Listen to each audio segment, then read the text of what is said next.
Hello everyone, welcome to my channel. आज हम करेंगे Coleridge as a poet.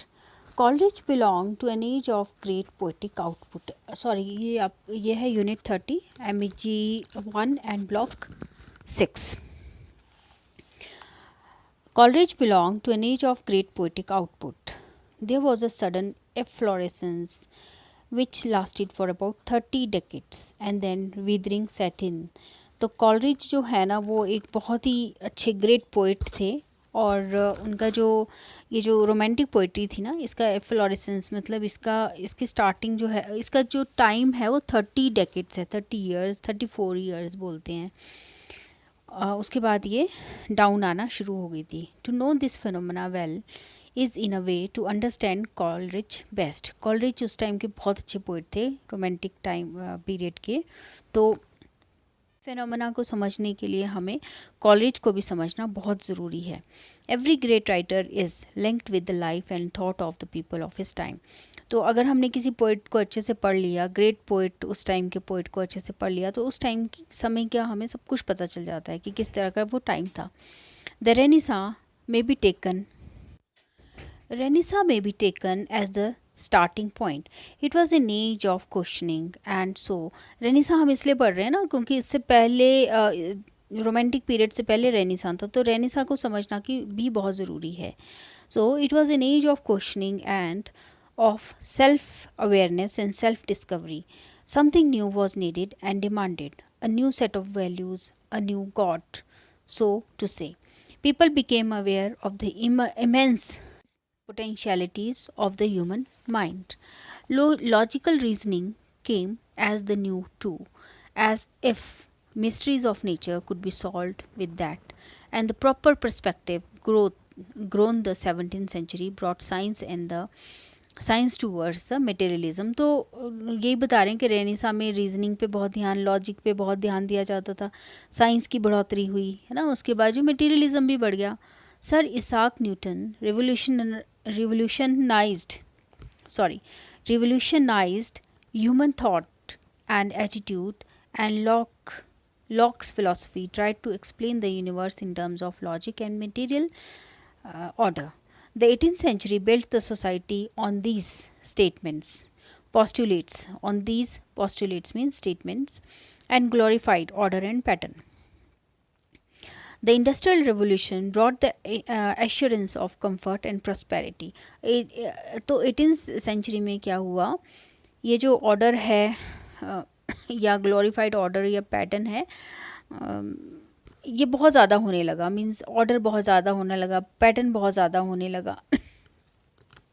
The industrial revolution brought the assurance of comfort and prosperity. तो वैसे ही industrial revolution आया।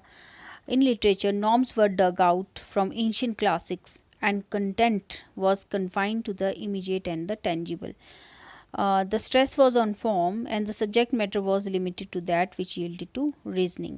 तो classicism का प्रभाव, क्लासिज्म में भी क्या है ना, नॉर्म्स वगैरह बहुत ज़्यादा माने जाते हैं, रूल्स बहुत ज़्यादा माने जाते हैं। तो जो रेनेसां पीरियड था वो भी रूल्स पे ही को ही फॉलो करता था। तो जैसे ऑपोजिंग वॉइसेस थी, जैसे कि ब्लेक या ग्रे, उनको जो है वर हर्ड बट इग्नोर, उनकी आवाज़ें सुनाई देती थी लोगों को, लेकिन वो पूरी तरह से इग्नोर कर दी गई थी। And then fresh wind began to blow. It was so powerful that it seem to be sudden, as if there was a complete overturning of everything. ये बात हो रही है रोमांटिक मोमेंट की। There was a feeling and sense of freedom. In Wordsworth, it was the freedom of going into nature and breathing to one's fill her pure and purifying air. In Coleridge, it was the freedom of entering the strange and mysterious zone of the supernatural. Byron and Shelley craved for a new social order based on intellectual freedom, scientific reasoning, and unprejudiced political system. Keats ने गाया, ever let the fancy roam, pleasure never is at home. Though much of it came from native factors, a reaction to excess of emphasis on pattern and order, and on a concept of totality within measurable limits. Sizable influence came from the continent, especially from France and Germany. तो ये बोलते हैं, हालांकि ये सब चीज़ें native factor ही हैं, उसी देश में जो है कुछ चीज़ें ऐसी हुई जिनकी वजह से रोमांटिक मोमेंट आया था, पर a reaction to excess of emphasis on pattern and order and on a concept of totality within measurable limits. तो ये जो रिएक्शन था, अम, ये जो रेवोल्यूशन हुआ था, ये नेटिव फैक्टर की वजह से हुआ था, पर ये फ्रांस और जर्मनी का भी इस पे बहुत बड़ा प्रभाव था। German philosopher of the 18th century were busy exploring the emotional behavior of man and the world of imagination, the sense of wonder unfolding an ever increasing area of awareness, and this was reflected in the German literature of the time, which treated supernatural as the extension of the known world of nature, often dealing in the strange and the mysterious. तो इसमें बोलते हैं कि German philosopher जो थे 18वीं शताब्दी के, उन्होंने ह्यूमन बिहेवियर पर बहुत ज़्यादा एक्सप्लोर किया, उसको इमेजिनेशन के वर्ल्ड को बहुत एक्सप्लोर किया, सेंस ऑफ वंडर को अनफोल्ड किया, है ना। और इससे क्या है, एरिया ऑफ अवेयरनेस बढ़ा, है ना। और ये जो है जर्मन लिटरेचर में, उस समय के जर्मन लिटरेचर में ये सब चीज़ें आने लगी। और उन्होंने ट्रीट किया सुपर नेचुरल को as an extension of the known world of nature. और उन्होंने ना सुपर नेचुरल को नोन वर्ल्ड, नेचर के नोन वर्ल्ड की तरह ही यूज़ किया। मतलब सुपर नेचुरल उस टाइम पे बहुत ज़्यादा यूज़ होने लगा, often dealing in the strange and the mysterious. और उन्होंने स्ट्रेंज चीज़ों को और मिस्टीरियस चीज़ों को भी डील करना शुरू किया। More than anyone else, Coleridge, because of his sojourn, means journey to Germany, and his passionate reading of German literature, was influenced by it. अब कॉलरिज जो हैं वो सबसे ज़्यादा इन्फ्लुएंस्ड हुए थे जर्मनी की, जो भी वो जर्मनी गए थे और उन्होंने वहाँ के लिटरेचर को भी पढ़ा था, तो वो सबसे ज़्यादा इन थॉट से जो थे वो इन्फ्लुएंस हुए थे। French revolution was another exotic factor that had much to do in shaping the mind of English poets of the time. तो फ्रेंच रेवोल्यूशन जो था वो एक एग्जॉटिक फैक्टर था, जिससे कि इंग्लिश पोइट के माइंड, उस समय के इंग्लिश पोइट के माइंड जो हैं वो शेप हुए थे, मतलब उनके थॉट्स चेंज हुए थे। The French revolution was the sudden and violent outburst of a general feeling सीदिंग along long in the European mind. French revolution जो था वो एक आउटबर्स्ट था, एक वायलेंट, एक मतलब ऐसा था हिलाने वाला रेवोल्यूशन था, जिससे कि लोगों की यूरोपियन माइंड की जो जनरल फीलिंग थी ना, वो उसमें काफ़ी सारे मीन्स थॉट्स ऐसे इकट्ठे हो गए थे। तो मतलब लोगों के दिमाग काफ़ी, लोगों को हिलाने में, लोगों के दिमागों को हिलाने में वो बहुत सक्षम था। French Revolution. People wanted freedom from the oppression of monarchy, from the dictates of the church, from superstition and social custom. ये सब चीज़ें नहीं चाहते थे वो लोग, चर्च नहीं चाहते थे, कस्टम नहीं चाहते थे, मोनार्की नहीं चाहते थे। As a matter of fact, in the world of thought and systematic development of an idea, England was the pioneer. तो इसमें इंग्लैंड के थॉट और सिस्टमेटिक जो डेवलपमेंट होती थी उस पर बहुत फ़र्क पड़ा था इंग्लैंड की। England's struggle for freedom dated back to the medieval times and matured up through Renaissance. तो इंग्लैंड जो स्ट्रगल था फ्रीडम के लिए वो मेडिवल टाइम में था, है ना, क्योंकि इंग्लैंड पे भी तो काफ़ी लोगों ने राज किया था। हमने किया था ना, पहले केल्ट्स आए थे, फिर वाइकिंग्स भी आए थे, रोमन्स आए थे, नॉर्मन्स आए थे, है ना। और वो रेनेसां के टाइम पे काफ़ी मेच्योर हुआ था वो जो स्ट्रगल था। Reformation, civil war, commonwealth and so on, ये सब चीज़ें हुई थी। It gave inspiration to other nations, तो इनसे तो दूसरों को भी इंस्पिरेशन मिला था ना। If the seed of French Revolution lay in the writing of Voltaire and Rousseau, these philosophers in their turn derived much from the English exponent of political and social freedom. ये बोल रहे हैं कि जो अब फ्रेंच रेवोल्यूशन किसकी वजह से हुआ था, वोल्टायर एंड रूसो के थॉट्स की वजह से फ्रेंच रेवोल्यूशन आई थी। लेकिन वोल्टायर और रूसो के थॉट्स को किसने ज़्यादा ये किया था, प्रभावित हुए थे, वो किससे प्रभावित हुए थे, वो हुए थे English exponent of political and social freedom से। इंग्लैंड की जो फ्रीडम थी उससे वो बहुत साल पहले जो उनकी थी उससे वो बहुत ज़्यादा प्रभावित हुए थे। But what was an undercurrent of intellectual refinement and cultural development in England became violent, armed revolution in France against monarchy and all its institutions.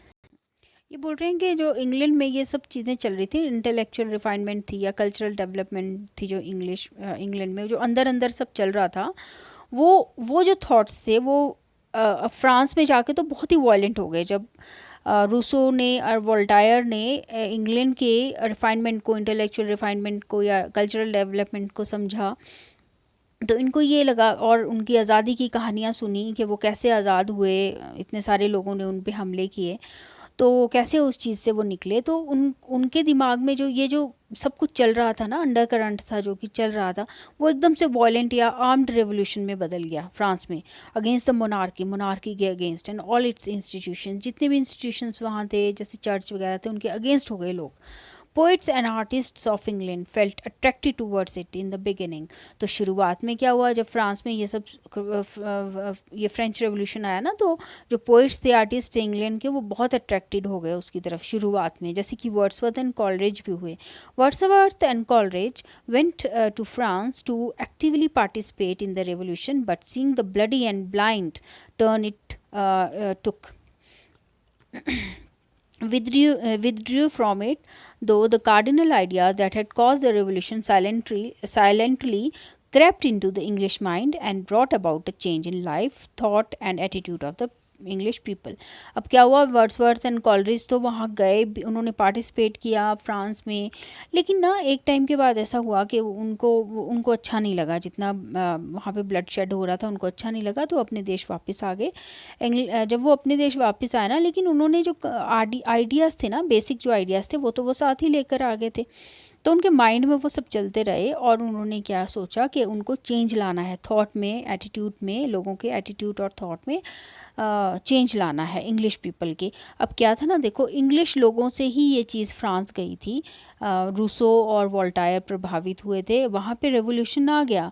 जब वहाँ रेवोल्यूशन आ गया, तो यहीं से जो है कॉलरिज एंड वर्ड्सवर्थ गए, ब्रिटिश लोग थे ये गए वहाँ पे, फ्रांस गए, वहाँ पे इन्होंने ब्लड शेड देखा, वापस आ गए, लेकिन इनके माइंड में फिर था कि नहीं, हमें भी अपने देश में ऐसा ही चेंज लेकर आना है। Wordsworth was most enthusiastic about the French Revolution in his early youth, but his direct encounter with the revolution was enough for him to be disillusioned. तो उनका भ्रम टूट गया जब वो वहाँ गए, तो बहुत नज़दीकी से उन्होंने ये सब चीज़ों को देखा कि वहाँ क्या हो रहा है, तो वो उनका एक भ्रम टूट गया, मतलब उनको ये सब अच्छा नहीं लगा। The revolution took a bloody turn. Innocent people lost their lives. Power mongering was rampant. It was as if one set of despots means dictators तो पावर मॉन्गरिंग जो थी वो अनकंट्रोल्ड थी, लोगों को पावर चाहिए थी उस टाइम पे, and dictators being replaced by another. एक डिक्टेटर जब ख़त्म हो गए तो दूसरे डिक्टेटर आ गए थे। Coleridge also saw this with pain.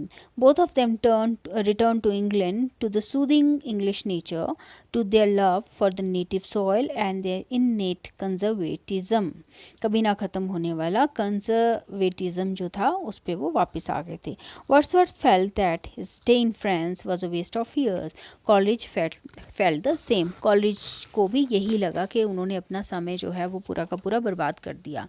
But these poets, despite their aversion means dislike to the later means French Revolution के लिए, turns and final outburst of the French Revolution brought with them the essential ideas that had prompted the revolution. Now इनको अच्छा तो नहीं लगा, जो हमने पहले बताया, डिसलाइक था उनका कई चीज़ों के लिए, लेकिन फिर भी जो एसेंशियल आइडियाज़ थे वो अपने साथ लेकर आए थे। One such idea was the concept of dignity of the human soul. It is very important point कि क्या आइडिया वो लेकर आए थे, वो फ्रांस से क्या आइडिया लेकर आए थे। तो वही आइडिया था डिग्निटी, बेसिक आइडिया जो एसेंशियल आइडिया था वो क्या था, जो फ्रेंच रेवोल्यूशन का था वो था dignity of the human soul. और कॉलरिज एंड वर्ड्सवर्थ जो हैं वो इस कॉन्सेप्ट को अपने साथ लेकर आए थे, मतलब उनके माइंड में ये चीज़ हमेशा रही थी, dignity of the human soul. The romantic poets of England now felt, and it was a sharp distinction to the 18th century attitude that characterization of man must be made on moral standards and not on material ones. देखो ये बड़ी अच्छी बात है कि romantic poets जो थे England में, उनको अब ये महसूस हुआ और के 18th सेंचुरी के जो एटीट्यूड था, देखो आदमी को कैटेगराइज करना है मॉरल स्टैंडर्ड्स पे, ना कि मटेरियल वंस पे, ठीक है। तो 18th सेंचुरी के जो लोग थे या पोइट थे, वो ये नहीं मानते थे। उनको लगता था कि मॉरल ग्राउंड्स पे मॉरल मटेरियल ग्राउंड्स पे आदमी को जो है वो कैटेगराइज करना चाहिए। कोई बहुत अमीर है तो उसको बड़ा ओहदा मिलेगा, है ना, चाहे वो मॉरली कितना भी करप्ट क्यों ना हो। Economic prosperity and high social position doesn't make one good और great, it is the quality of the soul that matters and decides the category. देखो ये पॉइंट बहुत इंपॉर्टेंट है, ठीक है। With this feeling returning strong in them, the poets felt that they had a moral role to perform. उनको moral role देना है। जैसे हम बोलते हैं ना, मान लो टीचर अगर अच्छी है तो बच्चे भी अच्छे ही होंगे। With this feeling running store in them, the poet felt that they had a moral role to perform. फिर से मैंने लाइन रिपीट कर दी। With Wordsworth thought that he was a teacher and Coleridge like an oriental guru took his readers to a visionary world to enter which willing suspension of disbelief become a precondition। मतलब उन्होंने क्या बोला, उन्होंने बोला कि willing suspension of disbelief मतलब बिना किसी मतलब उनको ये बोलते थे कि वो विश्वास करना है, जो भी बोल रहे हैं उस पर विश्वास करना है। ये प्री कंडीशन थी, वो जो भी बोल रहे हैं उस पर विश्वास करना है without any doubt. Okay. Despite their love for peace, conservatism, pride in English tradition, है ना, in their imaginative flight, interest in the soul of nature, in the strange, and in this humanitarian zeal, one perceives the impact of essential ideas that lay behind the great upheaval of France। तो ये क्या बोलते हैं, ये जो romantic poets थे ना, उनकी ये खूबियाँ थी कि उनको पीस चाहिए था, कंजर्वेटिज़म था उनमें, इंग्लिश ट्रेडिशन में उनको विश्वास था, इमेजिनेटिव फ्लाइट बहुत अच्छी थी उनकी, है ना, मतलब वो बहुत अच्छा इमेजिन कर लेते थे, उनका सोल ऑफ नेचर में बहुत इंटरेस्ट था, और स्ट्रेंज चीज़ों में, और उनमें ज़ील थी, है ना, उनमें ज़ील थी। एंड उसके बावजूद, ये सब होने के बाद भी, के अलावा उनमें जो है वो जो आइडिया था ना, जिसने एक फ्रेंच रेवोल्यूशन लाया था, वो उनके अंदर तक बस गया था। उनके अंदर बहुत बड़ा इम्पैक्ट था, उनके ऊपर बहुत बड़ा इम्पैक्ट था एसेंशियल आइडिया का। और एसेंशियल आइडिया क्या था, dignity of the human soul. मतलब इतनी सारी चीज़ों के बावजूद एक और चीज़ थी जो कि उनके अंदर थी, dignity of the human soul. So influences came from various exotic sources, है ना, इसलिए हम बोलते हैं कि बहुत सारे इन्फ्लुएंस जो ये इन्फ्लुएंस्ड हुए थे, ये एग्जॉटिक काफ़ी सोर्सेज थे जिनकी वजह से ये इन्फ्लुएंस हुए थे। जैसे कि the native soil offered a rich tradition along with the force to break away from that tradition. The native soul offered a rich tradition along with the force to break away from that tradition and to create a new one. And above all, the genius of the poet made everything melt into a new concoction, मिश्रण सा होता है। and as a result, Coleridge's pen produced, among others, 3 poems of matchless merit। अच्छा, okay, just wait. अब जो पुराना tradition जो चल रहा था ना इंग्लैंड में, वो तो था, लेकिन जो ये कॉलरिज या वर्ड्सवर्थ हुए, इन्होंने इससे हट के काम करना शुरू किया, एक नया ट्रेडिशन बनाया, है ना, एंड एक नया कॉन्कॉक्शन बना दिया। कॉन्कॉक्शन मीन्स एक नया मिश्रण बना दिया। और एज ए रिज़ल्ट, और उस वजह से कॉलरिज के पेन ने प्रोड्यूस किया, है ना, 3 पोएम्स उन्होंने लिखी जो कि मैचलेस मेरिट, उनको कोई अभी भी मैच नहीं कर सकता, है ना। Poems that could make any literature of the world proud of itself. इतनी अच्छी पोएम्स लिखी उन्होंने, Kubla Khan, Rime of the Ancient Mariner and Christabel. Okay, now हम थोड़ा सा ये करेंगे कि कॉलरिज की जो बेसिक और ब्रॉड क्वालिटीज़ हैं कॉलरिज की पोइट्री में, वो क्या हैं। सब फर्स्ट वन है artistic treatment of the supernatural, medievalism, middle, हाँ ये है ना, जो थॉट्स थे मिडिवल के, है ना, मेडिएवलिज्म। फिर है human nature and external nature, relationship in reciprocity. फिर है डी है creation of a dream world, authenticated by psychoanalysis. फिर है ई इमेजिनेटिव फ्लाइट्स, वो तो हमें पता ही है, एंड लिरिसिज्म। लास्ट है lyricism. Okay, now thank you so much. Next video में हम लोग कुबला खान करेंगे। Please subscribe my channel. Okay, thank you.